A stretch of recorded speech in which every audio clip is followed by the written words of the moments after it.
Sir அந்த LED TV back பண்ணிடலாமா sir? Back பண்ணு. சார் உங்கள் நேம் கான்டாக்ட் டீட்டெயில் மட்டும் எழுதி கொடுக்க முடியுமா? Hello excuse me. ஏன் எங்களை பார்த்தா படிச்சு பொண்ணு மாதிரி தெரியலையா? நாங்களும் எழுதுவோம். கொடுங்க, எழுதி கொடுக்குறேன். சாரி மேம், உங்கள் நேம் அட்ரஸ் கான்டாக்ட் டீட்டெயில் மட்டும் எழுதி கொடுங்க.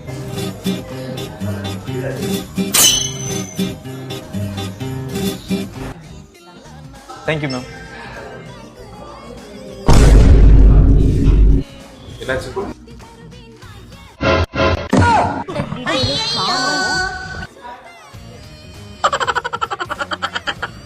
என்னடி எழுதிருக்க? என்ன நேம் அட்ரஸ் கான்டாக்ட் டீடைல்ஸ் ஸ்பெல்லிங்லாம் கரெக்டாக இருக்கா? எதையோ சாதிச்ச ஒரு சந்தோஷம் இவர் கண்ணுல எனக்கு தெரிஞ்சது. என்ன படிச்சிருக்கீங்க? அஞ்சாப். இந்த இளம் புள்ளி போல் சந்தையில எனக்கு இதுவரை சிக்கவில்லையே.